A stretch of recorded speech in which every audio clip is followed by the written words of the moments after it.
Bonjour à tous et bonjour à toutes et bienvenue dans un nouvel épisode de Dirty Biology. Aujourd'hui, on va parler des parasites. Mais plus spécifiquement, en fait, je suis tombé récemment sur un article au titre assez étonnant. L'hypothèse d'une manipulation comportementale par le SARS-CoV-2 Covid-19 après une infection. Dans cet article scientifique, les chercheurs proposent que le virus qui provoque la pandémie actuelle pourrait également manipuler le comportement des gens qui sont infectés par ce virus. Ce qui pourrait expliquer son succès incroyable aujourd'hui. Ce qu'il faut savoir, c'est que la manipulation du comportement par les parasites, c'est quelque chose d'assez bien connu. C'est ce qui se passe quand un parasite manipule l'hôte afin de maximiser sa propre reproduction. C'est pas du tout un processus qui se fait de façon consciente, c'est quelque chose qui a juste été sélectionné au cours de milliers et millions d'années d'évolution. Et donc on peut complètement imaginer des virus ou des petites bactéries ou des protozoaires, bref, des organismes avec une seule cellule, ou même pas de cellules dans le cas des virus, qui peuvent manipuler le comportement de gros organismes. Et aujourd'hui, on va regarder si effectivement cette hypothèse a du sens et si le SARS-CoV-2 pourrait manipuler notre comportement.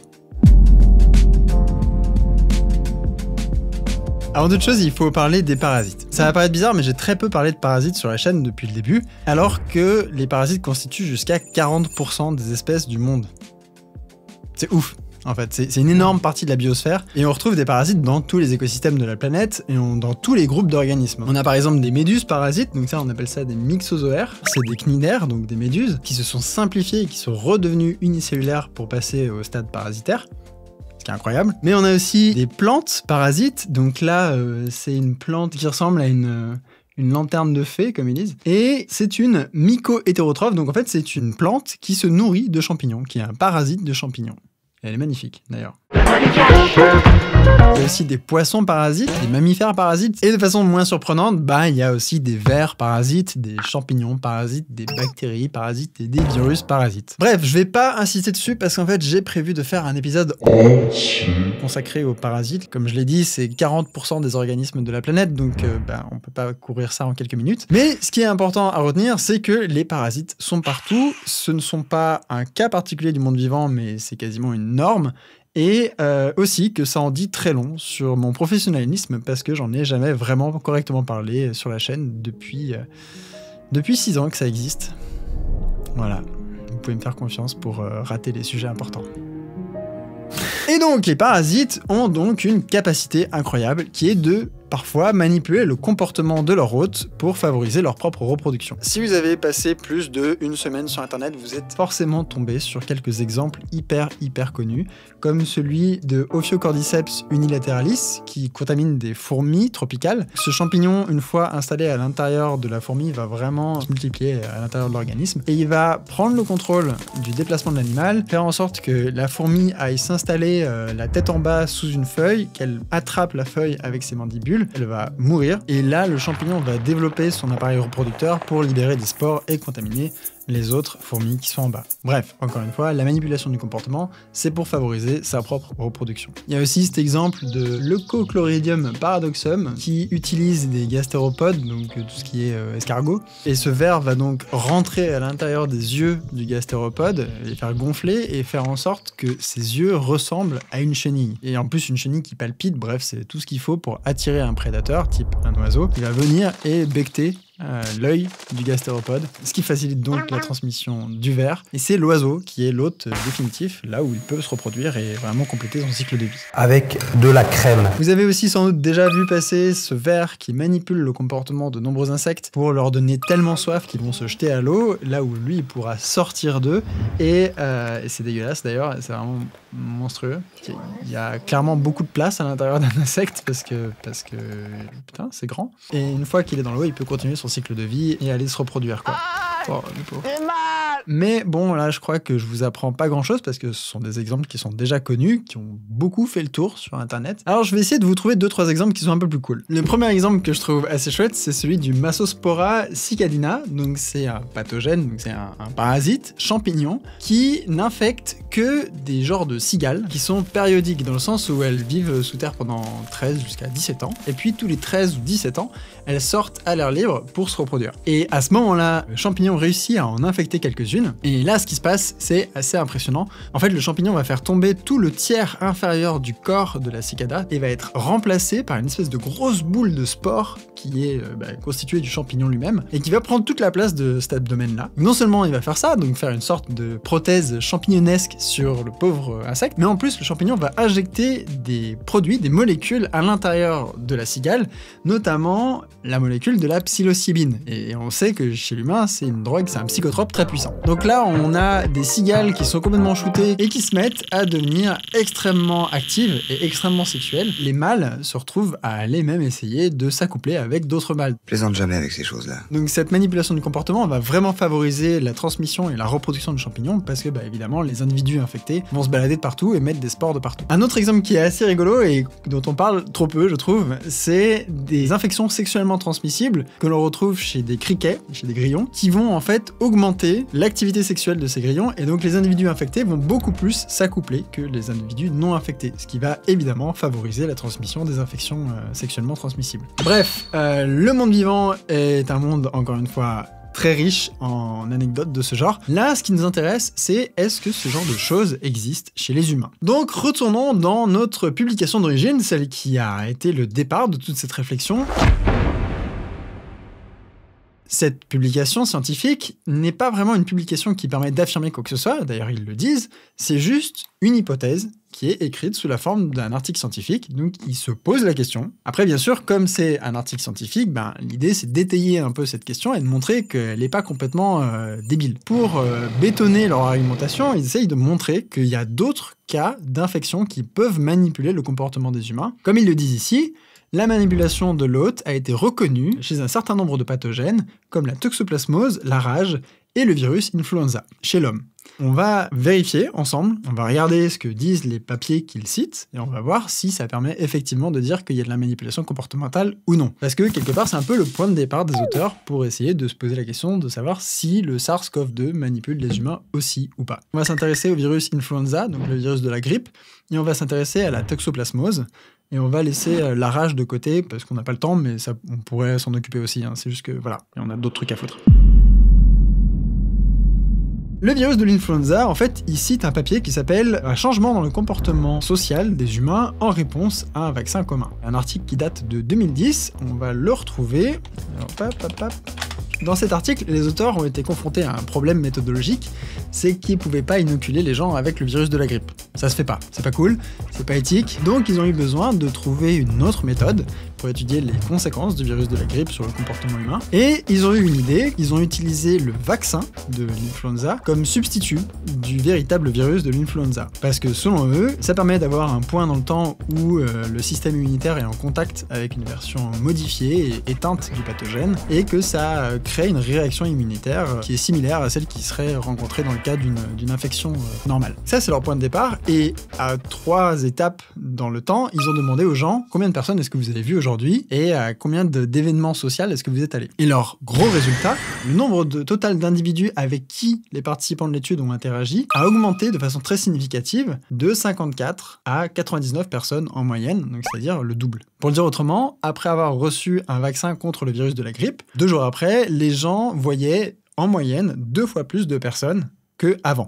Et les chercheurs ont aussi constaté que 4 semaines plus tard, les gens étaient revenus à un nombre normal de personnes avec qui ils interagissaient. Donc leur conclusion, le comportement social humain a changé avec l'introduction d'antigènes viraux. Les gens ont pris le vaccin et leur comportement a changé. Mais est-ce que vraiment on peut dire que le virus de la grippe a influencé le comportement des gens? Je crois pas trop en fait. Ça vaut le coup d'aller voir vraiment à l'intérieur de l'article scientifique et de voir comment est-ce qu'ils argumentent et quelle autocritique ils ont aussi de leur propre travail. Par exemple, la taille de l'échantillon, donc le nombre de personnes qui étaient impliquées dans l'étude, était relativement faible, seulement 35 individus qui ont été étudiés. Mais ça, c'est même pas le plus gros problème. En fait, le plus gros problème, c'est qu'ils n'ont pas utilisé de placebo. Là, en état, on ne sait pas du tout si c'est l'inoculation, le geste, le protocole médical qui a eu cet effet sur la sociabilité des gens, ou si c'est le produit lui-même, le vaccin lui-même, qui a changé leur comportement. Et peut-être surtout, ils sont partis du principe que le vaccin équivalait à un virus, parce que genre ce qui compte c'est la réaction du système immunitaire. Sauf que, non, pas du tout. Un virus vivant a une dynamique qui n'est pas du tout comparable avec celle d'un vaccin. Sa version altérée et neutralisée. Et dans tous les cas, cette étude permet de dire que le vaccin du virus de la grippe a peut-être changé le comportement de 35 personnes. On peut pas l'utiliser comme argument pour dire « Ah bah regardez, le SARS-CoV-2 pourrait manipuler notre comportement parce que celui-là aussi. » Non, celui-là pas aussi. Non, pas du tout. Ça, on n'en sait rien en fait. On n'en sait rien. Vous avez déjà entendu parler de la toxoplasmose. Tout le monde parle de la toxoplasmose sur Internet. Moi je dis Toxoplasmose, ok. ce serait le pathogène qui nous fait aimer les chats, qui nous rend schizophrènes, qui nous fait avoir des accidents de voiture, qui nous fait nous suicider, etc. Quand on parle d'un parasite manipulateur du comportement humain, on parle de la toxoplasmose dans 90% des cas. C'est vraiment un exemple typique de manque de prudence dans le journalisme scientifique. Voyons ça ensemble et ça va nous permettre de comprendre ce qui se passe au niveau du SARS-CoV-2. Toxoplasma gondii, c'est un organisme unicellulaire qui est un parasite de beaucoup d'animaux à sang chaud. Il appartient à l'embranchement des Apicomplexa. Voilà, je pense que vous êtes très content de le savoir. Je m'en fous. Mais en fait, vous connaissez déjà son cousin, Plasmodium falciparum, parce que c'est celui qui donne la malaria. Donc Toxoplasma gondii, lui, on le connaît assez bien parce que il provoque la toxoplasmose, qui est une maladie assez dangereuse pour les femmes enceintes ou pour les gens qui ont un système immunitaire qui est défaillant, comme les gens qui sont atteints du virus de l'immunodéficience humaine, et qui, chez la plupart des gens, ne provoque pas grand-chose. C'est un parasite qui est en fait très répandu dans l'humanité. Il y aurait jusqu'à 30 ou 40% de l'humanité qui serait infectée par ce parasite, avec certains pays qui vont jusqu'à 90% de la population qui le possède. Et évidemment, ça fait couler beaucoup d'encre, parce que bien sûr, s'il avait un impact sur la santé, ce serait un problème de santé publique majeur. Ce parasite a un cycle de vie très compliqué, dont on va pas vraiment parler, mais les hôtes définitifs, donc chez qui il peut se reproduire pour ce parasite, sont les félidés, les chats et puis les autres grands félins. Et c'est pour ça qu'une aussi grande partie de la population est contaminée, c'est que on est proche des chats. Et en particulier, les chats infectés vont libérer énormément d'œufs de ce parasite dans la litière, et chaque fois qu'on manipule une litière, on peut s'infecter avec ce parasite. Encore une fois, a priori, c'est relativement anodin, sauf que un article au début des années 2000 a montré que les rats infectés par le Toxoplasma gondii avaient moins peur des chats, et évidemment, c'est pas une très bonne idée d'avoir moins peur d'un prédateur, ce qui rendait la tâche des chats beaucoup plus facile pour les buter. Ce que les chercheurs ont montré, c'est que cette stratégie, donc de diminuer la peur de la proie pour le prédateur, contribue énormément à la reproduction de ce parasite, parce que du coup, il peut aller plus rapidement dans son hôte définitif, qui est le chat. Le mécanisme précis derrière cette manipulation est de mieux en mieux compris, et on sait que le parasite réussit à libérer de la dopamine, ce qui diminue la peur chez le rat. Mais là où ça devient intéressant, c'est que, comme on a une bonne partie de la population humaine qui est infectée par ce parasite, on peut aussi se poser la question, est-ce que nous aussi, on serait pas manipulés? Et c'est là où les choses se compliquent. Antoine! Il faut savoir que c'est un débat très houleux. Mais vraiment, on a d'un côté les partisans de l'hypothèse selon laquelle le Toxoplasma gondii manipule le comportement des humains, avec en fer de lance Jaroslav Flegre, qui est un chercheur tchèque, dont on a déjà parlé dans un précédent épisode sur les Ig Nobel, parce qu'il en a reçu un, et qui lui met Toxoplasma gondii basiquement à toutes les sauces. Il a été interviewé dans très nombreux journaux, comme The Atlantic, dans lequel il a parlé du fait que Toxoplasma gondii donnait la schizophrénie. Il a été interviewé dans Salon, où il parlait du fait que Toxoplasma gondii changeait le sexe des bébés.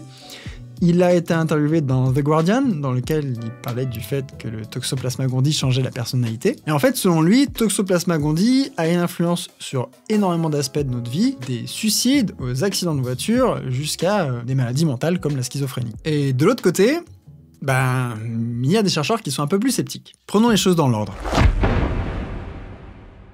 Donc il y a ce site-là qui s'appelle Spurious Correlations, où on voit tout un tas de corrélations fallacieuses de ce type-là. Il y a par exemple le nombre de personnes qui se sont noyées en tombant dans une piscine, qui est très bien corrélé avec le nombre de films dans lesquels Nicolas Cage est apparu par année. Et en ce qui concerne les humains, c'est assez compliqué aussi. L'année dernière, il y a une étude qui a été publiée pour montrer que Toxoplasma gondii était corrélé avec les tentatives de suicide, ou les accidents de voiture. Là, on a une autre étude qui est, elle, sortie ce 1er octobre là, de cette année, où donc ils ont regardé un petit peu l'influence de Toxoplasma gondii sur plusieurs pathologies mentales en particulier. Bon, alors on retrouve les accidents de voiture, les tentatives de suicide, la schizophrénie, la maladie de Parkinson, les TOC, la dépression majeure, l'épilepsie, la cryptogénétique épilepsie, je connais pas, l'épilepsie convulsive, les troubles bipolaires, Alzheimer et l'addiction. Tout ce qu'on lui reproche à ce Toxoplasma gondii. C'est vrai qu'à côté, on a un mécanisme. On sait que Toxoplasma gondii peut s'installer dans les neurones, modifier l'expression de la dopamine ou altérer l'expression de nombreux neurotransmetteurs comme la sérotonine, le glutamate, tout ça. Et donc, on se dit, bah pourquoi pas, effectivement, pourrait très bien avoir des conséquences. Le problème, c'est que pour en être sûr, vraiment sûr,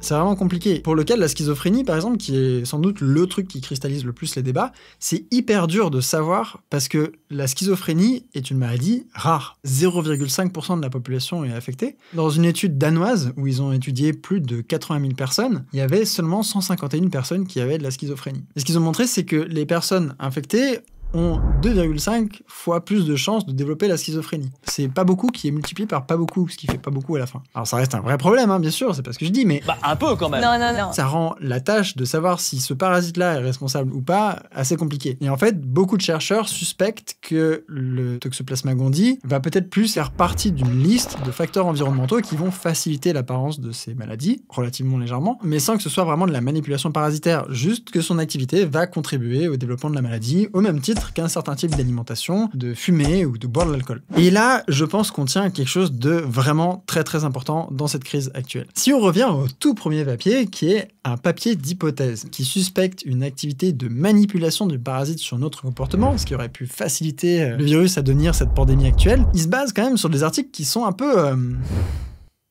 C'est un peu des planches pourries quand même. Aujourd'hui, on n'a pas de preuves très formelles, très claires de manipulation du comportement des humains par un parasite. Et ça, c'est vraiment important de le comprendre. Ça fait maintenant plus de 20 ans qu'on sait que le Toxoplasma gondii manipule le comportement des rats, et il y a eu plusieurs centaines d'études qui ont essayé de regarder s'il n'avait pas une influence chez les humains. Et aujourd'hui encore, le consensus n'est pas clair. Il y a une corrélation, ça n'a aucun doute, mais est-ce que le parasite lui-même manipule notre comportement ? Pas sûr. En revanche, ce qu'on a, c'est énormément d'articles et de vidéos qui parlent de ce parasite comme étant un manipulateur du comportement des humains. Et je crois que c'est un problème, quand même.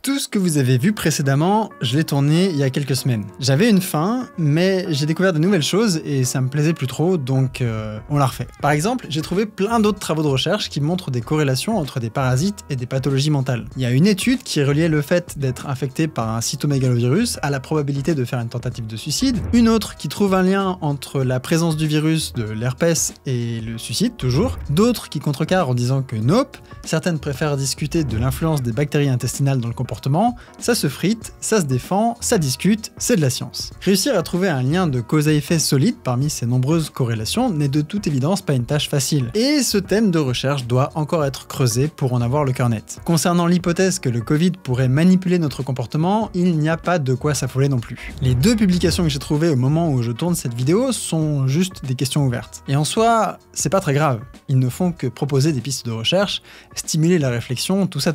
On n'en sait rien, mais explorons cette idée. Et d'ailleurs, l'apparition d'une manipulation parasitaire complexe, ça prend beaucoup de temps, des générations et des générations de mutations et de sélections successives pour produire un trait biologique aussi raffiné.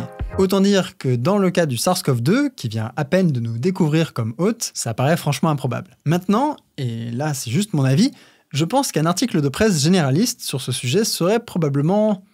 pas ouf. Des scientifiques américains pensent que le Covid pourrait manipuler notre comportement. C'est complètement un procès d'intention vu que personne n'en a parlé, mais ça ne vient pas de nulle part. Si on regarde le traitement de la toxoplasmose par exemple, on tombe sur énormément de publications et de vidéos qui ne prennent pas de distance et qui ne laissent pas vraiment au lecteur le choix de suspendre son jugement. Et j'inclus une de mes propres vidéos dans le tas d'ailleurs. Il y a tout un tas de raisons derrière tout ça, que ce soit le manque de temps ou de compétences, et de toute façon j'avais déjà jeté la pierre dans un autre épisode qui parlait du traitement des OGM dans la presse, mais il me semblait que ça valait le coup de rappeler ce message cette année. Depuis le début de la pandémie, le traitement de la science se fait bolos dans des grandes largeurs par un peu tout le monde. Théorie du complot, chercheurs qui roulent sur la méthode scientifique, médias qui invitent des éditorialistes incompétents ou qui servent de caisse de résonance aux discours les moins prouvés possibles, ça a été une année fatigante pour les journalistes scientifiques. Et la pandémie n'est pas finie. Vous avez sans doute des exemples qui vous viennent en tête, entre les masques, les tours 5G qui propagent le virus et l'hydroxychloroquine par exemple. Et je vais pas insister sur des exemples précis, mais à la place, je voudrais plutôt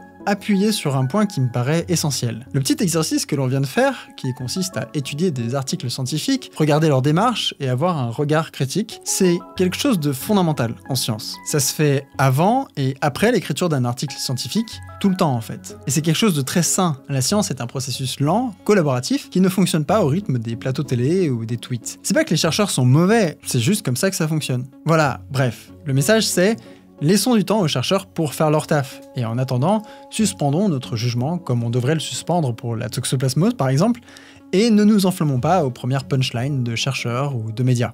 Une démarche que l'on devrait cultiver un peu tout le temps au final, mais qui est particulièrement importante dans cette période. Je pense notamment à l'arrivée prochaine des vaccins et à tous les débats dénués de science qu'il va y avoir. J'ai pas hâte, vraiment. Et si vous bossez dans un média ou que vous avez un peu de pouvoir, embauchez des journalistes scientifiques. Ces gens-là sont précieux. On a besoin d'en avoir plus. Et si vous avez un peu de sous, encouragez les médias qui font ça. Si je peux réussir à transmettre ce parasite mental au plus grand nombre de gens, peut-être que ça aidera un peu. Vite fait. À mon échelle. Merci à toutes et à tous, et à la prochaine.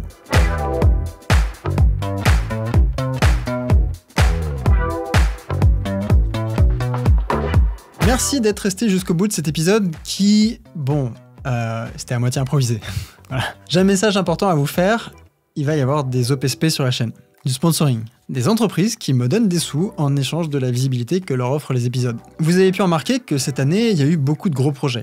Des vidéos 2 fois plus longues, tournées en Afghanistan, en mer et sous l'eau, des vidéos sous amphétamine, du deepfake, des effets sonores subtils, la totale. Tout ça coûte de l'argent et sur certains projets en préparation, j'ai senti que si je voulais aller plus loin, il me fallait plus de moyens. Ce sera particulièrement flagrant sur le prochain épisode d'ailleurs. Et même si les tipeurs qui donnent de l'argent tous les mois sont vraiment essentiels à la survie de la chaîne, merci encore pour ça d'ailleurs, pour les gros projets, ça suffit pas. La vidéo, ça coûte cher, et encore plus quand on est nombreux à bosser dessus. Voilà, bref, comme ça vous savez, cette année, il y aura plus de sponsors. Je vais me débrouiller pour que ce soit des partenariats pas dégueux et justifiés, et dans tous les cas, si ça vous gêne, vous pouvez toujours passer ces coupures pub, et de mon côté, je vais m'efforcer de faire en sorte que ça vaille le coup. Voilà donc, le moment du sponsor. Cet épisode est financé par NordVPN. L'intérêt principal de ce service, c'est... allons voir sur leur site d'ailleurs ce que c'est l'intérêt principal. Voilà, c'est ici. Avoir accès à du contenu qui n'est pas disponible dans votre pays. Bande de petits coquinous. Le confinement vous ennuie et vous voulez regarder le catalogue Netflix du Japon, beaucoup plus riche en animés, ou vous êtes un expatrié coincé à l'étranger par la pandémie et vous voulez vous mater un petit docu-RT, et grâce à l'application NordVPN ou à l'add-on Chrome, paf, c'est possible, et sur 6 dispositifs en même temps. Il n'y a plus qu'à avoir 6 dispositifs et c'est bon. Pour le Black Friday, ils font une promotion spéciale, 68% en moins si vous prenez un abonnement sur 2 ans et ils vous offrent même 4 mois en plus. Tout ce que vous avez à faire, c'est d'aller sur https://nordvpn.com/dirtybiology et vous pouvez alors commencer l'essai de 30 jours, satisfait ou remboursé. Donc n'oubliez pas, nordvpn.com/dirtybiology. Pendant que vous faites les petits filous, moi je vais finir de bosser sur le prochain épisode. J'ai vraiment hâte de vous montrer ça. À toutes!